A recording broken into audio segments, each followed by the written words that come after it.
Hello, Just Too Good here, and today I'm taking a look at a rather old set, but it's become really rare recently, and Just Who Mom built it, and I was like, yeah, might as well review it. It's the Ghost from 2014, one of the first LEGO Star Wars Rebels sets. This has 929 pieces, 4 minifigures, and retailed for $90 back in the day. I remember I kind of got this on a whim because there was a Walmart error, and it said that the set was 20 bucks. I got it for 20 bucks back then. Kind of awesome. We'll take a look at Kanan Jarrus as the first minifigure. This is a very special case because if you got a certain version of this, you would get a different version of Kanan. I actually got the later version, which has the fixed hairpiece. You see, the original releases of this set had this hairpiece in black, and then later versions like this one fixed it to a dark brown. It's weird because I don't think they changed the face print, and the face print always had the hair as dark brown. But it's a very interesting case, which they have done with Star Wars before, if you remember the Finch Dallow situation, where LEGO updated the set later in production. You can see his alternate face, where he has quite a stern look there, and he also has a blaster as an accessory. And of course, he also has his lightsaber as an accessory.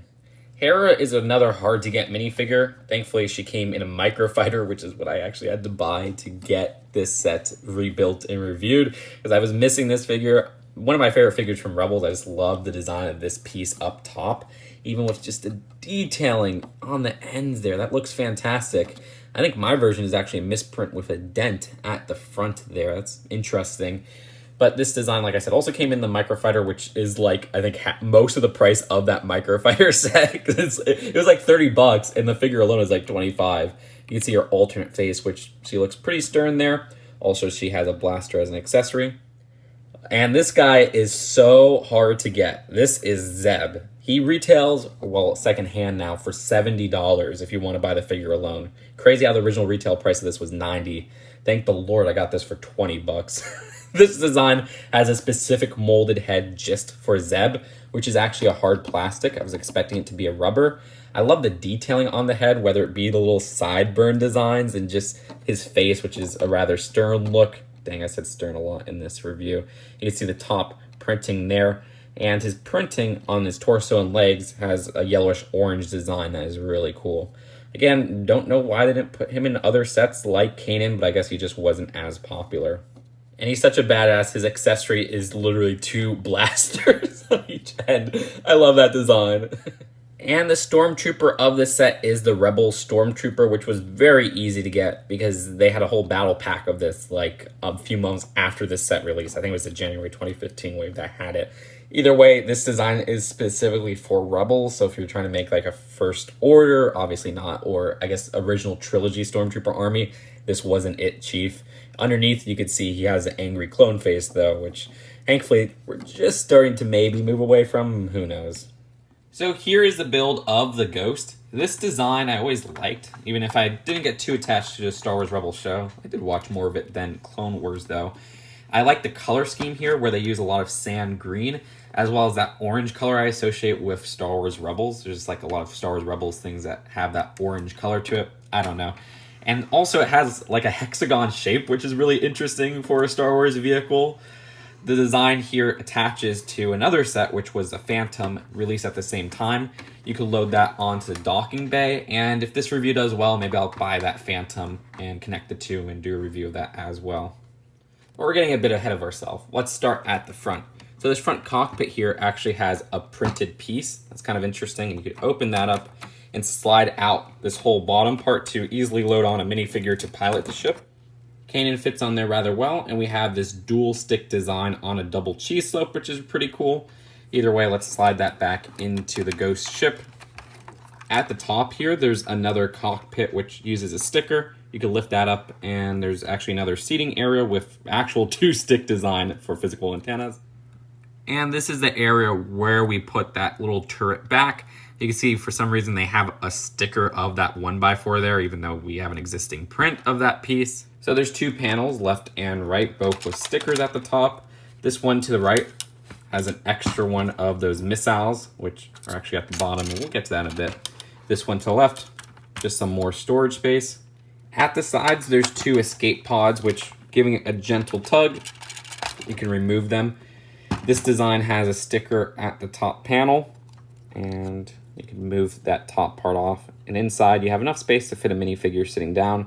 There's also a 1x2 printed tile. The pod on the left side is actually identical, again with that 1x2 printed tile at the front there. Right in the center, there's a turret which can be rotated around. Now this can also be lifted up to remove from the center. You just gotta make sure his hands are underneath that panel, his head sticking up, and then carefully put that windscreen build right in the top there, and there you go. Slide that back in, and voila, Zeb is at the turret. It's really fun. And this is the area where we put that little turret back. You can see for some reason they have a sticker of that 1x4 there, even though we have an existing print of that piece. I almost missed it, but right in front of the turret area, there's this panel which you can lift up. And this actually has a little tiny bit of interior space. So you have these two clips which can hold weapons. And then once again, that 1x4, which for some reason it's stickered and not that printed version. But yeah, there's just enough space to maybe fit 2 minifigures standing up. And then right behind the turret, there's this panel which doesn't lift up to reveal anything inside.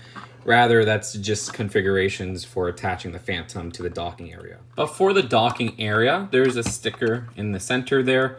You have enough space to fit a few minifigures standing up and around. That's pretty cool. Not too much else going on here. You can see at the very back, there's a little doorway, which is actually just cabinet doors that they usually do to lead to the turret area, but that's more for show than anything. I mean, the scaling of this area isn't exactly accurate. It's not really meant to be minifigure scale at this back part, but you get the point. It attaches to the Phantom. Anyways, for some details for the engines at the back, kind of interesting how they're built, where they're pretty darn bulky, and also topped off by these bumper pieces in that translucent orange. But there's a very substantial underside to this ship. At the very front, we have another rotating little gunner design. This actually is rather loose in its connection. I wish it was there a little bit more secure, and those tend to fall off, as I said. And then at the side here, we have a 2x2 sticker. Same on this side as well. Then we have these spring-loaded missiles, right? Or push missiles. I get them all mixed up now. Flick missiles are the ones where you go like... And this design, if you push down, they shoot. So just be very, very careful with this underside, or else you'll end up shooting yourself like I just accidentally did. It wasn't an accident. And then at the very back, there's actually this little trap door mechanism, I guess, for that little turret part, where if you push or pull back here, that center interior part just kind of falls down. Pretty interesting. And we can access this crate right here, which inside this crate is a simple build using some 1x1 translucent pieces of a holocron. That's actually really cool in its simplicity. And just finishing up with the underside, the back with all the engine and everything almost has a rudder-like design here. But either way, that's it for the build of the Ghost. Let's take a look at the packaging and then the final verdict. Unfortunately, we couldn't find the box for this review. I mean, I saw it recently. Was it in the big box of boxes from that one video? But either way, there were 2 instructions, and at the end of the instructions, you believe it, there's definitely some juicy 2014 LEGO Star Wars ads. Oh, I remember the ISD from that year. That's our last ISD in minifigure scale. That wasn't like, what, the first order one? No, the UCS one I wouldn't really call minifigure scale. We also have the AT from that year, which we just got one recently, and the Snow Speeder. People get triggered when I say AT. And then we have a whole minifigure checklist of the minifigures from that year. Let's see, what else was there? I got Mos Eisley that year for sure. I think I got that for Christmas or my birthday. You gotta look at the old holes. Gotta get that guy to connect to this set, but that's probably ridiculously expensive now because I think that helmet is exclusive to that set. I think that's about it. I mean, I only got Mos Eisley, but there was also... Oh, no, that was next year. I was going to say the Flash Speeder. And that was summer 2015, which they were still using the Rebels boxes. What I really like about the packaging of these sets is that this one and the Phantom, which were released in summer 2014, had their own distinguished box design for Rebels. And they carried that over into all the releases for 2015 until the Force Awakens stuff. Man, I'm getting nostalgic for the Disney-era Star Wars stuff. Holy crud, this is weird.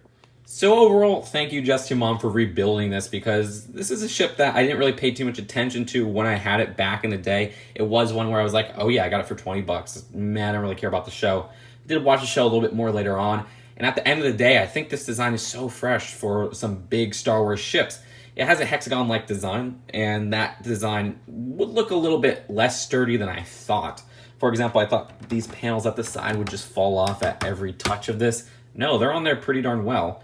Are there some parts that still kind of fall off? Maybe at the front here. But the overall design of this actually has a lot more interior space than I imagined too, with multiple cockpits, even with a little turret there, little areas here and there to store parts. I really like this, and I hope in the future they remake this, because it is an iconic ship in Star Wars lore now. Heck, it even appeared in The Rise of Skywalker. And these figures are very well done and very expensive secondhand.